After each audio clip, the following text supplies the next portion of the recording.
Yo, shalom, shalom. First and foremost, I want to give all praises, honor, and glory to the Most High God, Yahweh, Hashem, Hamashiach, Yahushua. This is Officer Aharon. Brother asked me what I mean when I said charity. I'm gonna try to make this quick. I'm at work, so brother asked what I mean when I said charity. And charity can kind of go into a multitude of things. And I do mean a multitude of things, but chiefly charity is going into love. So I'm gonna grab this. This is 1 Corinthians 13. I'm gonna start at 8. It says, charity never faileth. Actually, I'm gonna start at 2. 1 Corinthians 13, verse 2. And though I have the gift of prophecy, and understand all mysteries, and all knowledge, and though I have all faith, so that I could remove mountains, and have not charity, I am nothing. So though we may have these certain gifts, though we may have these certain abilities and certain abilities to do things and have wisdom, we have the faith that we can move mountains. But if we don't have charity, we don't have nothing. We're nothing. And when you go into the Greek and you look up this word charity, the word is agape, which is going back to love. Like I said, it's love. And we know that love is the performance of the law, so on and so forth. Salakia. But charity goes into a multitude of things. Like I said, it also goes into alms. You can have alms and be charitable. Like Christ said, when thou doest thou alms, let me just get it real quick. Let me grab it. This is Matthew chapter 6 and verse 1. It says, take heed that ye do not your alms before men to be seen of them.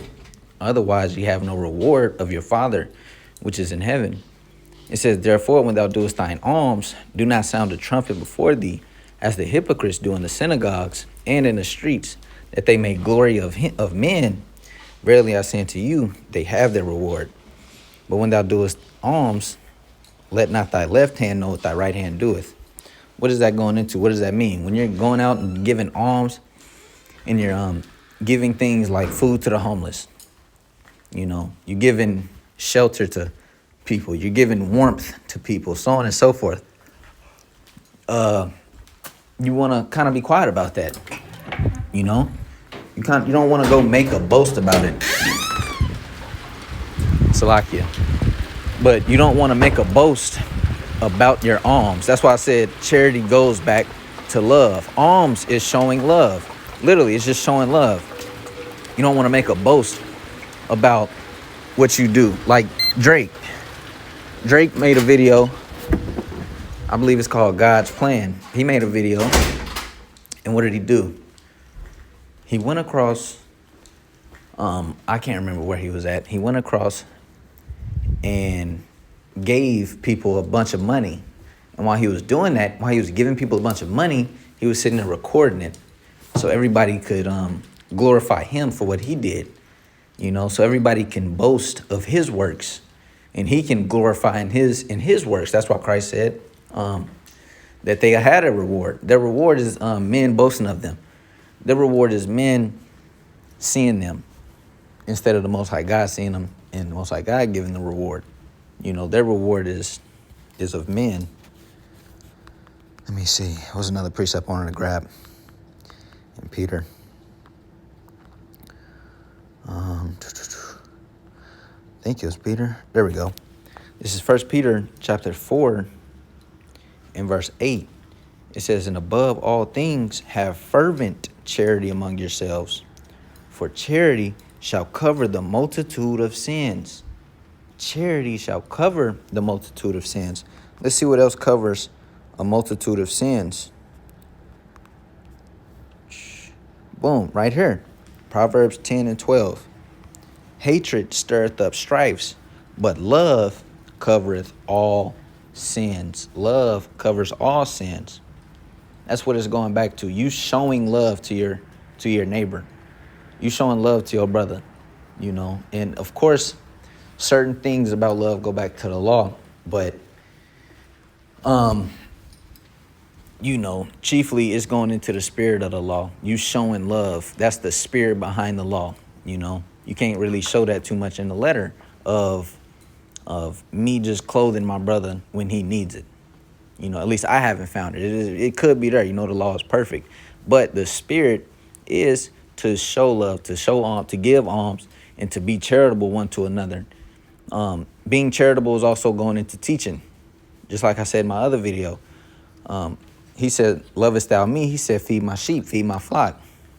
That's us going into feeding Yahushua's people, feeding his people, the Israelites, feeding them, clothing them, putting them on with the spirit of the Most High God, clothing them with the spirit of the Most High God, clothing them, showing them who they are, you know, giving them a way to escape a lot of these curses that's on our people, giving them a way to actually achieve peace and actually achieve a greater understanding of what they have in the world, and to have them come into the knowledge of the truth and for them to repent.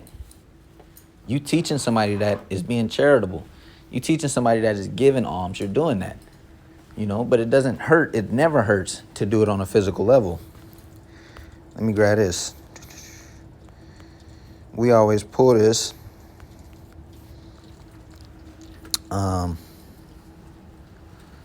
Let me see. Let me see where I want to start.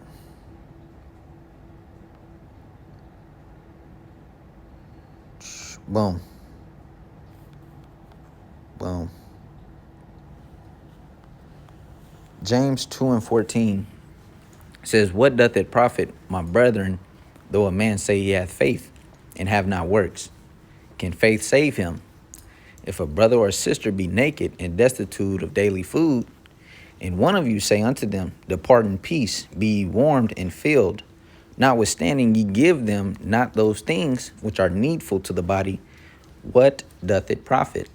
So what James is saying is, if you see someone that's destitute of daily food and that's not clothed, or lacking in the wintertime, they're lacking a coat. This can be on a physical level. This is also can be on a spiritual level, but I'm gonna talk about the physical level. If I go up to the person and I say, you know, be full and be warm. And I didn't do nothing. I didn't give him any food. I didn't give him any clothes. I didn't do none of that. I just told him to be full and to be warm. I just told him that. What does that profit? That doesn't profit anything. You have to have works behind it. That the work that you do behind it is the charity. That is the alms. That is showing love at the end of the day. That's the love. You know? So we got to have, let me go back to 1 Corinthians.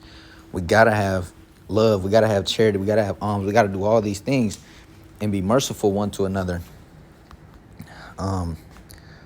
Because even Christ said so. Let me see if I can find this precept. Even Christ said so, man, in one of his parables.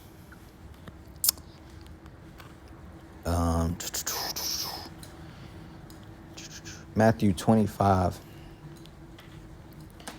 25:33. I'm gonna start at 32. And before him shall be gathered all nations, and he shall separate them one from another, as a shepherd divideth his sheep from the goats.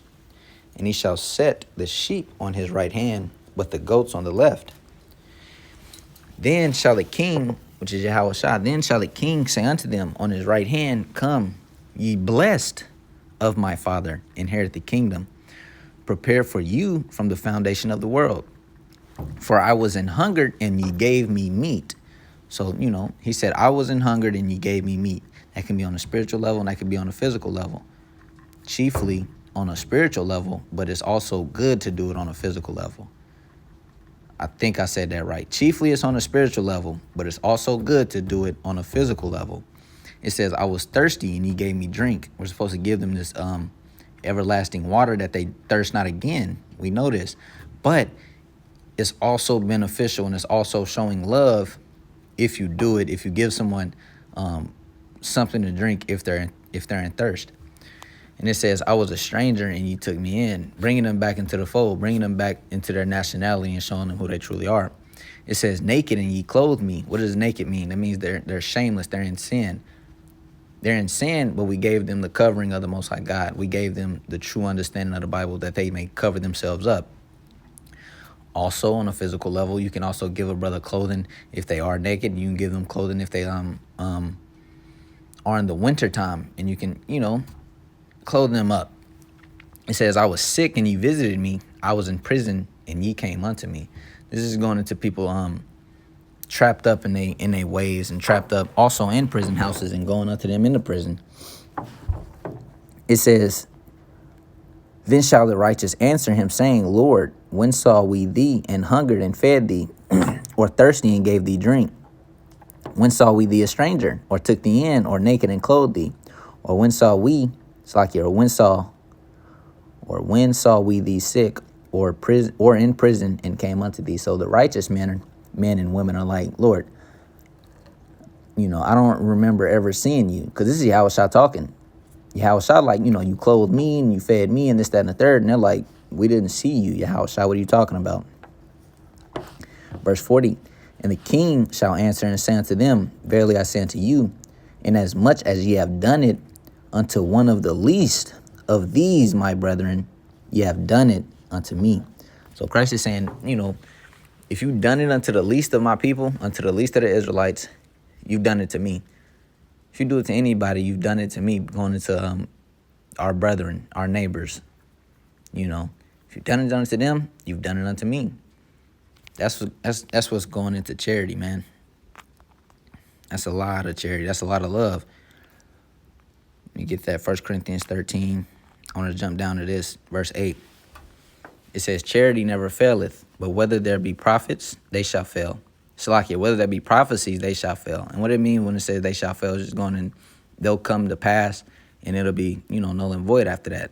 Once the prophecy come to pass, we seen it come to pass, so on and so forth. It says, whether there be tongues, they shall cease. Whether there be knowledge, it shall vanish away. For we know in part and we prophesy in part. But when that which is perfect is come, then that which is in part shall be done away with. I'm going to jump down to verse 13. And now abideth faith, hope, charity. Faith, hope, and charity. These three. But the greatest of these is charity. So the greatest of these things is going into love, man. So everybody should remember that. It's always going into love. That's the spirit of the law is love. I can guarantee you that. Romans 13:9. For this, thou shalt not commit adultery, thou shalt not kill, thou shalt not steal, thou shalt not bear false witness, thou shalt not covet. And if there be any other commandment, it is briefly comprehended in the saying, namely, thou shalt love thy neighbor as thyself. Love worketh no ill to his neighbor. Love worketh no ill to his neighbor. Therefore, love is the fulfilling of the law. Love is the fulfilling of the law. Let me see if I can grab this.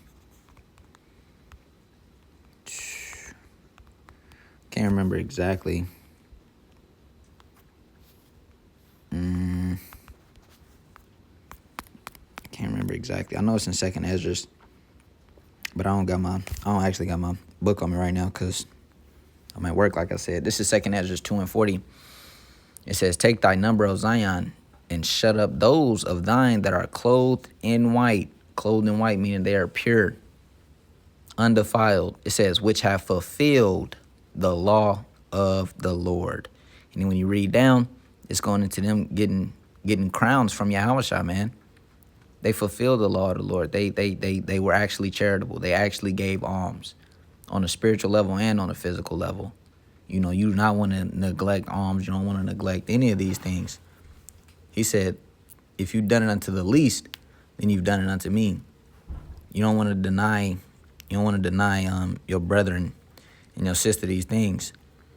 But it's also a flip side to that. It's also a caveat. You don't want to give to the wicked. Sirach even told us that. Not Sirach. Tobit. There we go. I forgot, this is a perfect one for charity. This is Tobit 4:16. It says, give of thy bread to the hungry, and of thy garments to them that are naked. And according to thine abundance give alms. And let not thine eye be envious when thou givest alms. Pour out thy bread on the burial of the just, but give nothing to the wicked. So we ain't supposed to really be giving nothing to the wicked, man. Verse 21, I'm going to jump down. And fear not, my son, that we are made poor, for thou hast much wealth, if thou fear God. And depart from all sin, and do that which is pleasing in his sight. So, we may be poor, but as much as ye have, give, It was given unto you, so you can give it unto others. Let me see if I can grab that. I don't think I wanted that one. Boom. Matthew 10:8. Heal the sick, cleanse the lepers, raise the dead, cast out devils. Freely ye have received, freely give. If you were given wisdom, knowledge, and understanding freely, you give that freely. If you were given a certain amount of money that you don't need to spend, you kind of got to just sitting around, go buy something for somebody. Of course, somebody in the faith, you want to give to a righteous person. Even, let me see, man, because y'all gonna think I'm bugged out. I'm trying to think. It's a scripture in Sirach. It's a scripture in Sirach, man.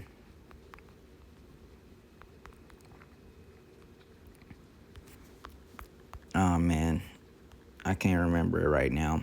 But chiefly, man, you want to be giving